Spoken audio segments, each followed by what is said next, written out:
Diggin in the Crates. Diggin in the Crates. Diggin in the Crates. Diggin in the Crates. Diggin in the Crates. Diggin in the Crates. Let's take it back. Let's go. That intro. Well, goddamn, that sounded official. It did. I was ready to say worldwide. Man, you know? Man, that gave me chills because that kicked off our show every week, and it just, man, felt good. It felt good. That felt good. Thanks, guys. Yeah. All right. So let's see. Hopefully, people can hit. Oh boy. Yeah, that'd be nice. So we're back on. We took a technical break, and I think I don't know. Hopefully, we're good here on this Twitch channel. All right. So last time we left off, we were talking about Public Enemy and Public Enemy. I don't mess up.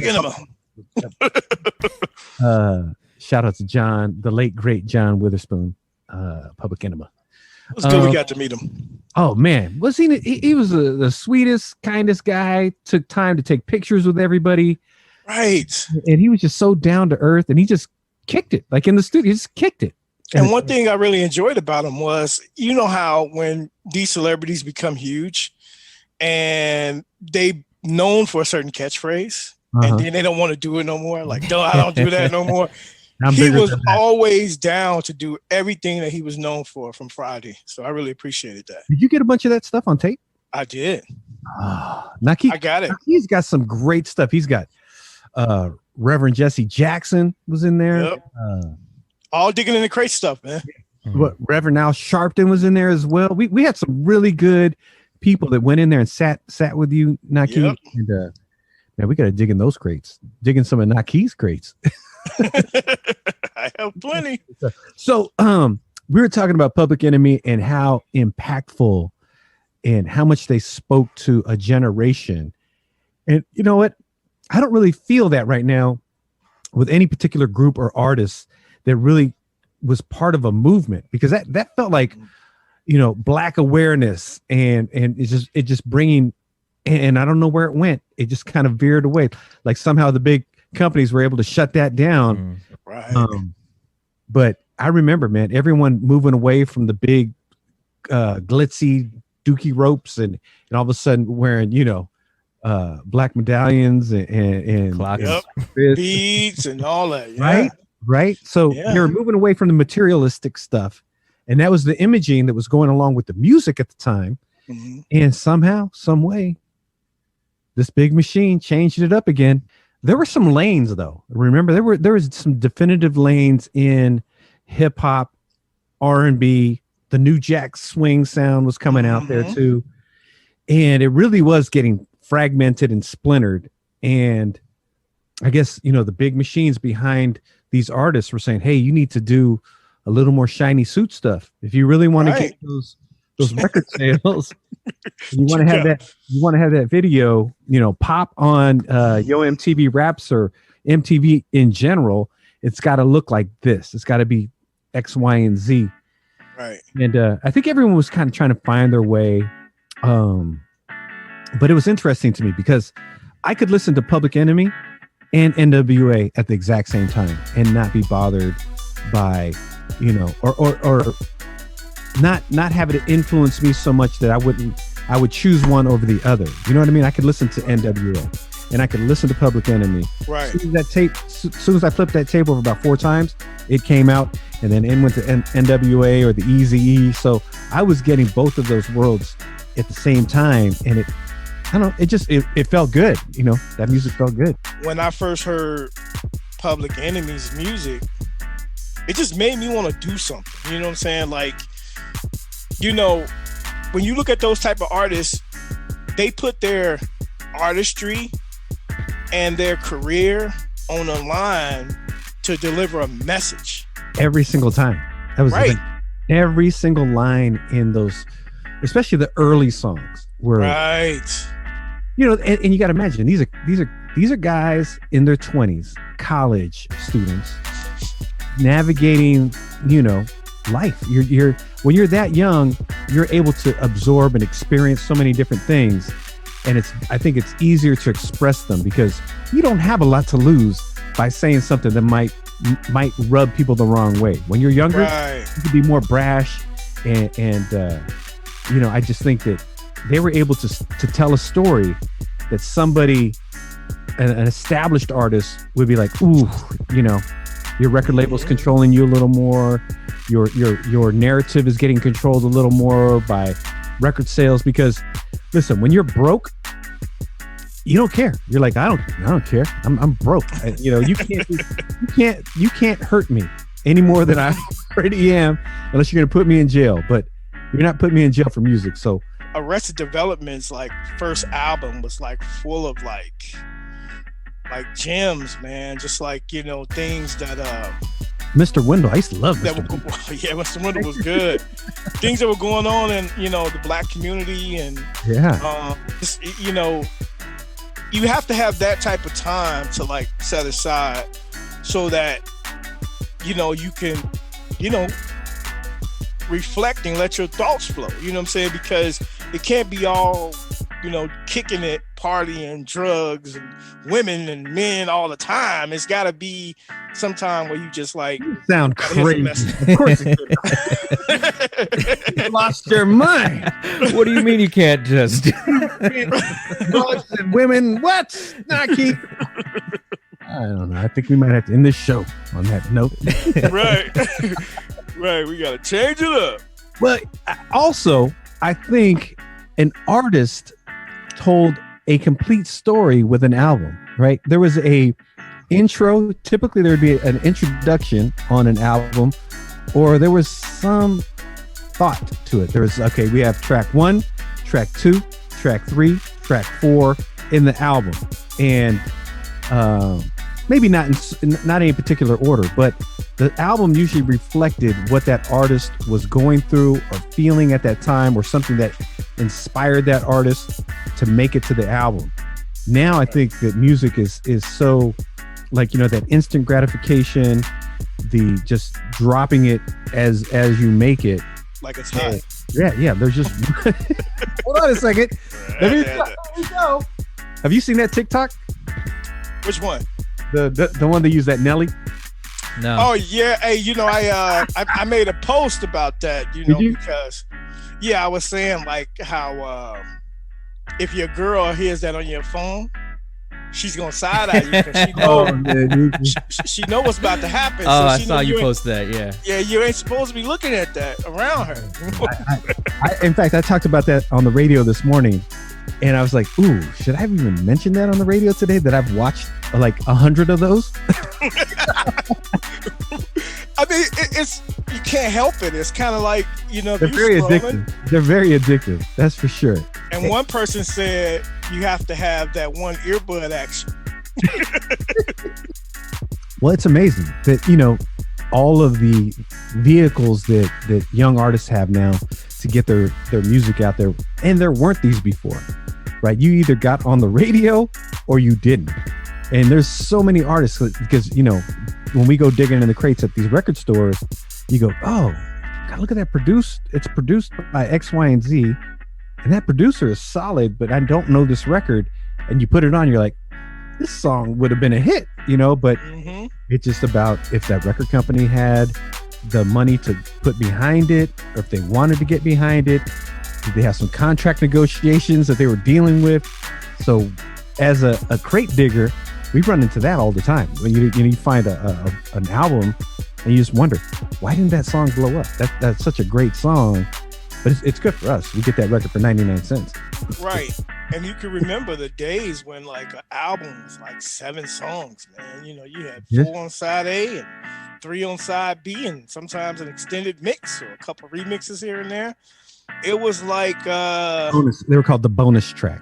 Right, you got to have a bonus or the hidden track, Yeah. And I think as time went forward and people started doing more and more and more, sometimes to me it can get overwhelming because I can't listen to 25 songs on one album. It's gonna take me some time. Yeah.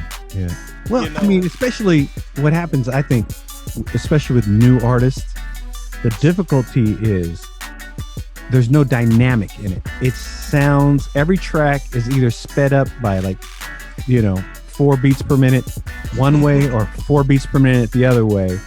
And you're like going, this all kind of sounds the same. It all, maybe it's got a great little hook in it, but that's typically what the buy is on music now, is the hook. Like if that hook is enough to get people to chant it or repeat it, that seems to be the go factor with new music, new hip hop music, Yeah, as long as it has some little part in it, you can make a 6-second video. You're right, good. So basically, the challenge for you is the 6-second. Yeah, it's true. We need you to come up with a 6-second interlude. That's how long you have people for now. I always kind of just it's so good that we get to play the music that we get to play, because it's such a great era of music. You think about the late 80s, the early and mid 90s. I mean, that was just hip hop wise crushed it. And then, the early 2000s, even in the early 2000s, production levels got so much higher than the old production. And, being able to multi-track vocals and all the additional production pieces they were able to put together in the early 2000s. I mean, it just sounded good. It's just good sounding music. And not to say that music now doesn't sound good. I think that production wise, those songs have a place, and they do sound good in the clubs and they sound good in a car. But I just don't know if those are the kind of messages that you want to hear 24 hours a day. Some of those. You have to change it up. In the 90s, that's when it wasn't censorship, but it was definite day partying. So they would pick and choose when they would put this music on, right? The hip hop music.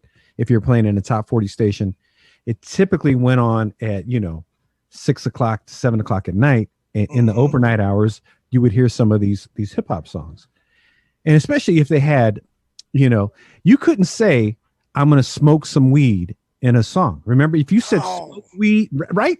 Imagine saying I'm going to smoke a joint in the 90s on a record. That record might not get played. Number one. Number two, it's all bleeped out. It's not even reversed. It's smoke every day. Crucial Conflict from Chicago dropped their record. Hey, they couldn't say smoking on. The Clean says strolling on. Hey, that changes the meaning, narrative, and the meaning. Changes the meaning. Remember when Silk dropped "Freak Me"? Freak Me, yeah. And they said, "Let me lick you up and down," and everybody was like, "Oh my God, you can't say that! You guys are perverts." But you know what? And here we are. We're kind of laughing about it, and it's all just, isn't it sort of the natural progression to the porn that we're at? I mean, yeah, we're there. I think we're there. It's so graphic now. I mean, it really is. It's like, I'm going to put my boom in your mouth, and that's right. My thumb is in your butt, and you're that's like, what she said. That's exactly what she said. You're like, and you're in the car, and I'm telling you, I've had that rude awakening with my kids in the car too, and then I go, well, you know what? It's not like they haven't heard their dad cussing, because I cuss, right. and I'm just like going, but it's really, I don't know. It's you don't want censorship, right? We don't want censorship, but we do want responsibility, right? And I guess ultimately we're responsible for what is played in our cars, right, or in our households. But it's tough when your popular radio station or your top 40 radio station, artists are saying the same things in their pop songs. So I don't know. It just seems really sensationalized sex, and it doesn't need. I don't think every message has to be that message, and it just seems to be what they think is the secret sauce to make records sell and listenable. And that's probably our fault. That's a consumer's fault too, not demanding more. Well, we definitely have a hand in it, maybe a small hand, but My strong hand. Let me. My strong hand. Man, but and it was when you think about like the old school R&B, they were talking about sex. Trust me. Oh, yeah. Those songs were talking about having sex. Mhm. They were so brilliant in the way they wrote and sang those songs that you knew, and you were like going, you were kind of like laughing behind your parents' back, right? Because it wasn't overt. It wasn't like, I'm going to do this to you. It was like, I'm going to whine you and I'm going to dine you, and then you're going to hit those silk sheets, and you're like, whoa. Right. So they kind of snuck it. They were sneaking it in back in the day. Turn off the lights, Teddy Pendergrass. You already knew what that meant. You know what that means. We ain't going to sleep. We're not going to sleep. But if you're my age, you're going to sleep. But when you're younger, you're like, turn off the lights and light a candle. Yeah. It's going down, right? It's going down. It is going down. So I think that with those old censorship rules, I think that creative people were able to navigate it and write better. I think you could write better. They had to. Yeah, you had to write if you wanted to get your song out and get your music out there. You had to write better. I think now you're like, oh, we'll just bleep every other word of my song. You're still going to play it anyways. You listen to some of the songs, they're unlistenable to me. I'm like, how can you play that? How can you put that song on at 10 o'clock in the morning, 10 a.m., and half of it is bleeped or reversed or a chicken crowing or whatever they have in there to cut out the cuss words? You're like, why even play it now? If you're going to bleep half of the words, or if that's the way you wrote the song, that you can't change it because that's the word in the hook. Right. I don't with you. You're like, okay, well, I don't know what that song says. What? And my 5-year-old kind of knows what that song is. You'll be surprised, man. These kids know a lot. They man. They go, Dad, I heard you singing that song. I heard you at the house singing the song. I'm like, oh, no, you didn't. Yes, I did. No, you didn't. Yes, Wasn't I me. did. Wasn't me. Yeah, so I don't know, man. I just think that I guess it really is, and we always say this, it's really up to the parents, right? If you want to monitor what your kids are listening to, you have to take the time, and you can't just put it on autopilot. Like, you can't just flip an iPad in their face or let them sit down in front of a video game or let them just listen to the radio. You have to take a vested interest in your kids and their development when they're younger. If you have some issues with newer music, I think that's probably the correct answer. It's just difficult, though. It's difficult if every song coming out that's the messaging. You know what I mean? That's for me, that's the difficult part. Yeah, but there's got to be a combination of the artists wanting to make different content too. And then that goes back to just how they're being raised and what they're being exposed to as people. So because they hella racist. That sounded hella racist. That's not what I'm saying. Man, you didn't hear what I said. Here we go. Here we go. Here we go. You can't be doing that, man. What I do? What I say? What happened? Right, what did I say? What did I say? You said those people. Right. Those people. Oh, Who are those people? Artists making explicit content that you're talking about. They have to want to, and there's got to be a market for it too. So, and that's the thing. Does an artist want to like scribble their heart out, or do they want to? Well, I'm going to make money if I sing like this. Let me ask you guys this: since it's National DJ Appreciation Day or National DJ Day, National DJ Day, what DJ inspired you guys to get into DJing? Mine obviously was a guy named Cameron Paul, and he was at the time the biggest club DJ in San Francisco. He DJed at a place called Studio West, and I happened to go there when I was 16 years old. I was taken there like on Christmas Eve or something by my uncle. I was like your uncle? Yeah, my mom's younger brother, my Uncle James. Shout out to James Villamonte. Yeah, he took me and the whole like all the the younger adults went to Studio West, and they had me put on like a little sport coat and a little tie, and I went in there like they're like just rushed me in there, and I'm 16 years old, and that's it for me. I lose my mind, and then I go upstairs and I look across at the DJ, and I'm watching this guy, and I'm like watching him. I go, man, that song just keeps playing. I mean, I don't know how does he have that song? The song just keeps going. And then all of a sudden I go, wait, that's a different song. And then I'm up there for, 30, 40 minutes, just watching this guy. I'm looking at him. I look down at the crowd. I look back at him. I go, this guy controls this whole thing. This guy is putting the smiles on these people's faces. He's creating this energy, this excitement, this fun. I said, I want to do what he's doing. That looks like fun. Because I was kind of shy. I go, that looks like fun. That looks like something I want to do. So that was my starting point. At 16 years old, that was like in the 70s, seeing this guy Cameron Paul DJing. And so I got a fake ID, and I just started going to this club every weekend, and eventually befriended the guy, and he taught me, everything I know about DJing. And so I was very, very blessed and very lucky to have this guy as my mentor, the number one guy, the top guy in the Bay Area. And then he won national DJ contests as well. So I was a lucky kid, Your biggest DJ influence is DJ Appreciation Day. He's right here. It's Billy Vidal.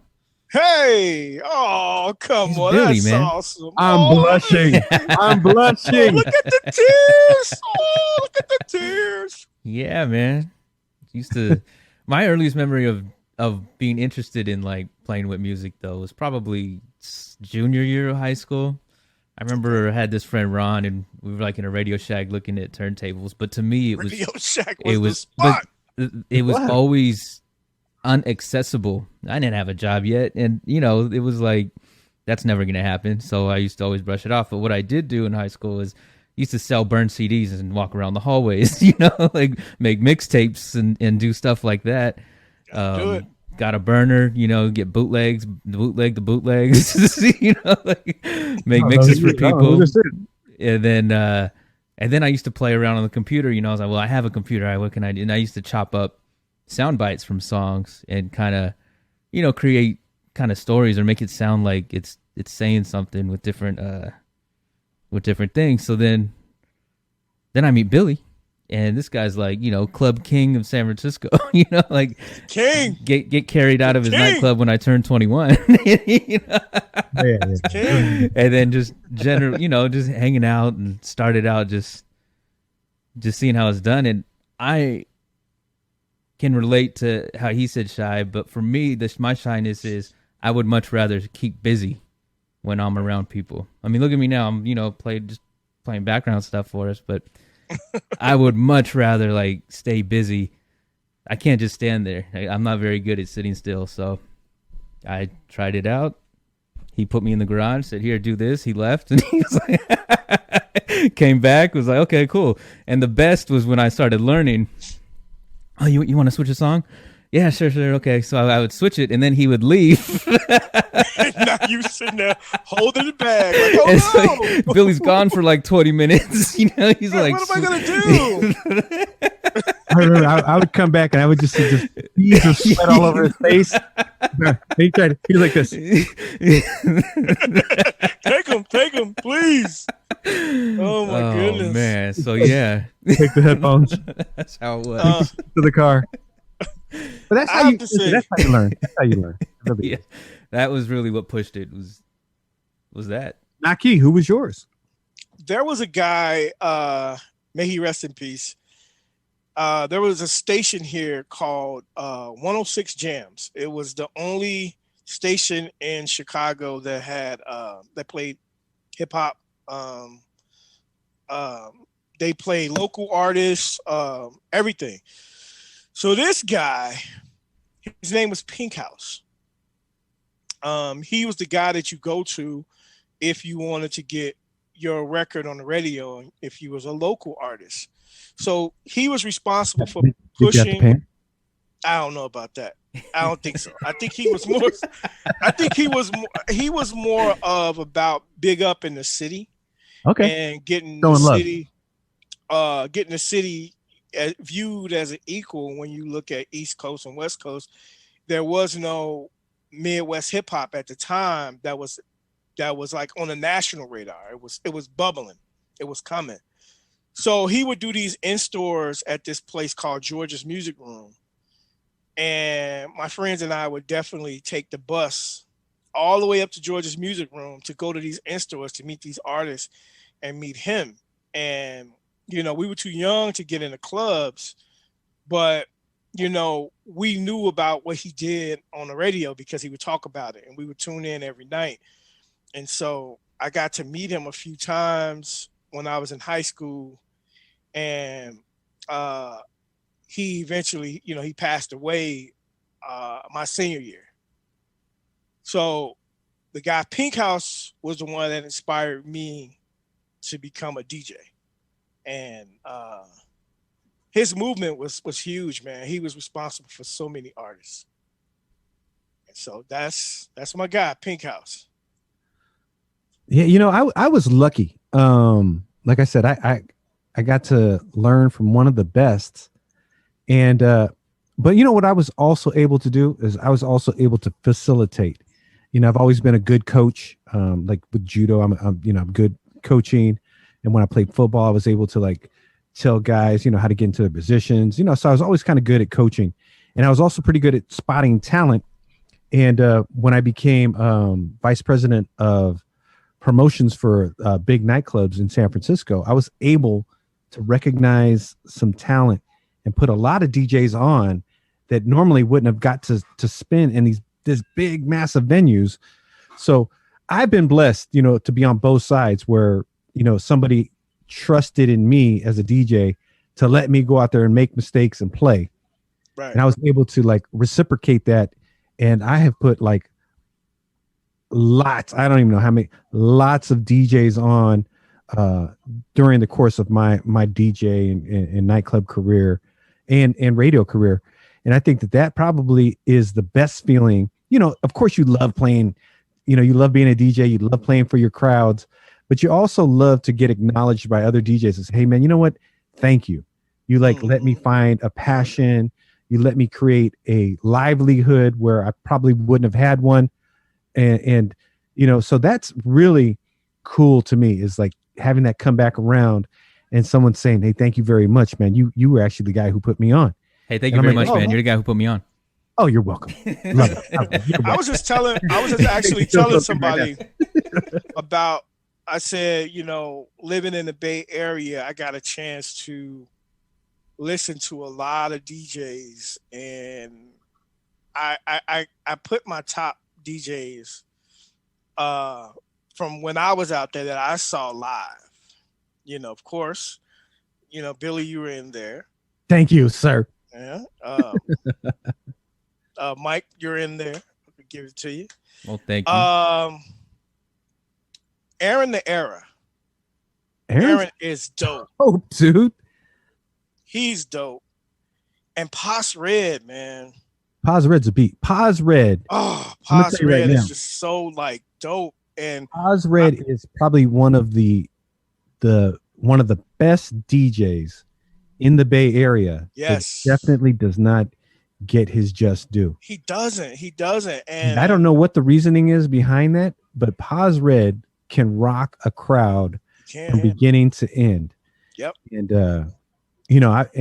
I've actually judged DJ competitions Paz Red has been in, and you're just like going, this he's destroying everybody. he's incredible. Incredible. And the thing is, Paz Red is, we all have our DJ egos. That's the thing. And of course, when we're all out there as DJs, we kind of have our egos. And Paz Red has never, and it's funny to me because you see him, he's this big guy, and you just kind of feel like, oh, it's a little bit intimidating. But man, the guy is very humble, and he's a dope DJ.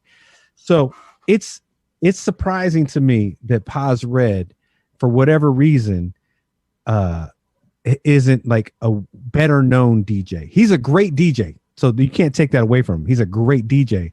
I just think nationally, he should be a better known DJ. He's definitely one of the best out there. Yeah, man. I'm glad you brought up Pause Red. I had the pleasure of working with him at one of our events. Oh, you did? Okay, cool. It was one of the Q102 events, and I was just so amazed by his record selections.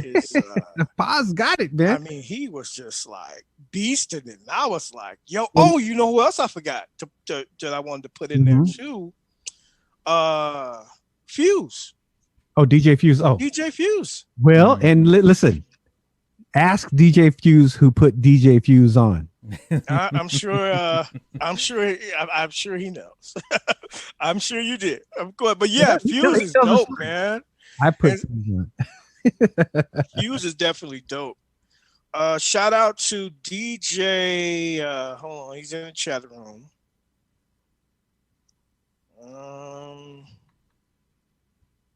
Man, I don't know what your name. Two Live Crew. You playing some Two Live Crew there? DJ Barely. Yep. Barely Daryl. Barrel Daryl. Oh, Double Barrel Daryl. Yeah. Oh, Double Barrel Daryl. He was helping us earlier. Yeah, I got it. It's funny is I was looking for some old pictures to post. I was like trying to figure out, I wanted to post a picture for National DJ Day. I said, you know what? I got to pull one out that's just like, kind of back in the day. And I ran across one with Daryl and myself. Double Barrel Daryl and I worked together at KMEL way back in the day. Daryl was on the street team, but like I said, we've been friends that far back. And Daryl's a great DJ himself. He's he's doing stuff on Twitch, and we might be having him here at the radio station soon too. So we're working all that out. But Daryl is a great guy, and he's got a ton of musical knowledge too. And that's the thing that you're going to find, Nas. I mean, Nas. I'll take it. Hey, I'll take it. I'll take it. Is a lot of DJs in the Bay Area are pretty well versed. Like the ones who are out there working DJs are pretty well versed in music. And I think a lot of it has to do with the mix shows, like at Jazzy Jim and the rest of the mix show guys who've, and Alexander Mia, these guys who've led these mix shows on the big stations. They brought in the DJs that were instrumental in a lot of the nightclubs and in the streets, and that sound.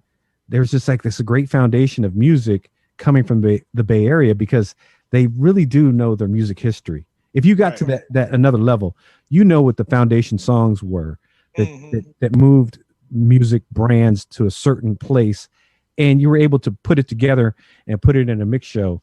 And that's why you'll hear a lot of DJs. You're like, wow, that DJ, how does that, because Aaron the Era is not 50 years old. No. How does a guy like Aaron the Era know that music and play that music so well? Because a lot of guys can have these songs, they just don't know when to play them. They don't know when to play them. And I know a DJ, I won't say his name, but he's from the Bay, and he's one of those DJs that just plays the wrong record at the right time. Definitely at the wrong time. It's like sometimes he can be in a groove, like you could be like, okay, and then he'll play one record after that and just like lose it. Change the groove. You lose the crowd. You lose. Well, I'll tell you the biggest. I think as a DJ, where I think a lot of us will go off, and I'm just as guilty as the next DJ. Probably not. It doesn't happen to me as much, but it's to get caught up in beats per minute. I think DJs. Yeah, I hate that. It's so comfortable, and it's not risky, and you're like going, okay, I've got 30 songs that are 98 beats per minute. Right. I'm going to go from play all of them. I'm playing them all. So I'm going to go from whatever alphabetical order or have them in your crate. You're going to even this Ashford and Simpson. I'm about to throw this Ashford and Simpson 98 beats per minute going in.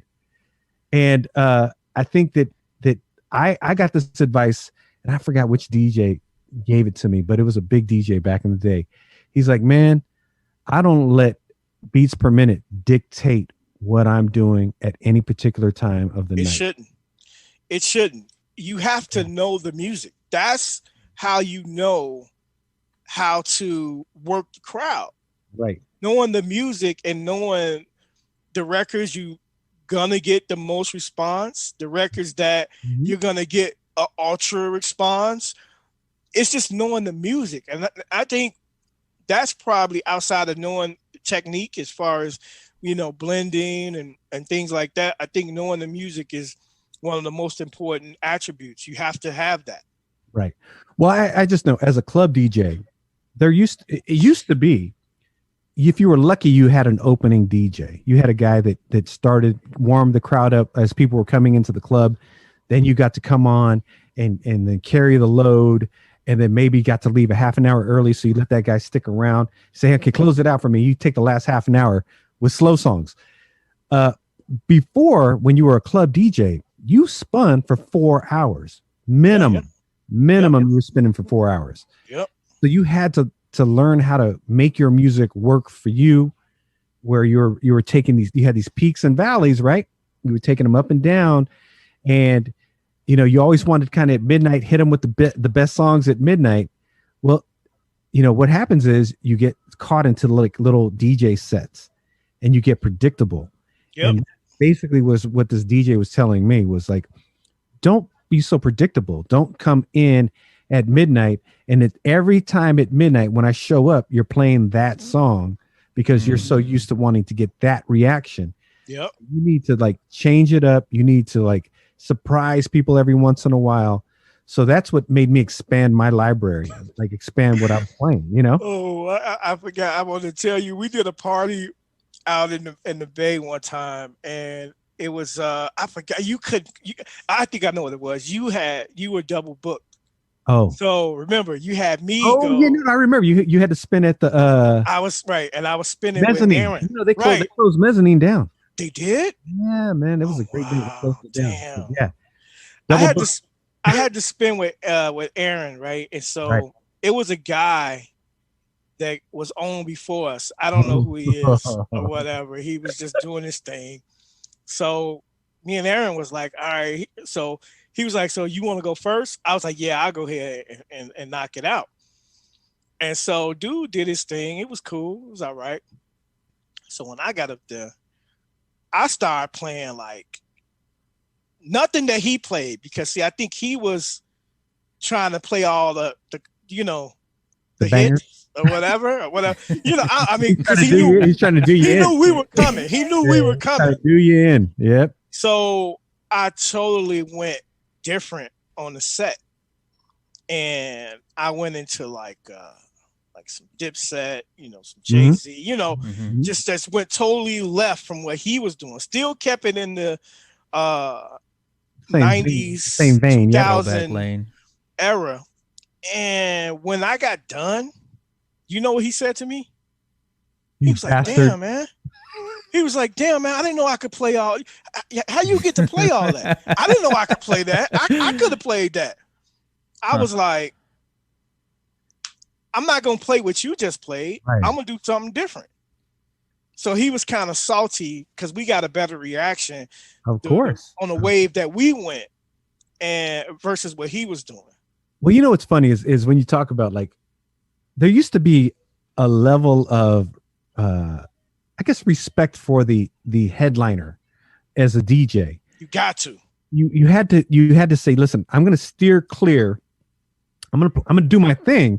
I want people to know who I am, but I'm not going to trample the headliner and take 10 of the biggest songs that are out right now and play them back to back to back to back to back, and then turn the turntables over to that guy, because you know what? He'll never want to work with you again. Exactly. You just burned a bridge with the big guy. So you had to really be creative, and that's I think the whole nightclub process. I had to learn to be an opening DJ. I didn't get to go because I had some Instagram, 20,000 person following that I got to be the headline DJ. I had to pay my dues. I had to learn how to navigate the opening set with what I had. I couldn't go and take Cameron Paul's 10 biggest records before he hits the turntables. That would be like a grand opening, grand closing for me. So I had to be able to figure out what songs are going to get the same sort of reaction, building momentum to when he gets on the decks. Because that's what he wanted me to do, is like build a momentum to when I get there, and then I'll take it the rest of the way. And that's what an opening DJ is supposed to do. But you have now, like clubs are promoter driven. So they had their 5 guys that had 10,000 person email followings, whatever it was. Right. I'm going to put them all on as the DJs and sell it out. And that really changed the nightclub game, like in the early 2000s, going into like, the mid 2000s, was when the promoters were driving the vehicle, and it was being driven by social media and how many followers these kids had versus how talented these kids were to DJ. Right. I remember in Chicago, we used to have, like, it was this one DJ. His name was DJ Vince Adams. Oh, that son of a bitch. No. This guy, man, DJ Vince Adams was so like dope, like with just like his music selection and everything, but he wasn't like a hype man like on the mic. He was just like a straight record guy. So the first time we worked together, this is my first hosting gig when I got my full-time radio job on WGCI in Chicago. And I met him, talked to him. He said, "Hey man, why don't you grab the mic and pump up the crowd a little bit," right? So I started doing it. And so then I started giving him cues on songs to play, because then we came up with this thing called the World Tour, where we would start, East Coast, we'll work our way to the West Coast, then we'll go to the Bahamas and Jamaica. The music would change throughout the set, and people was lining up week after week to hear us play and do that as long as that club had lasted in the city. So he knew the music. Only thing I had to give him the cue.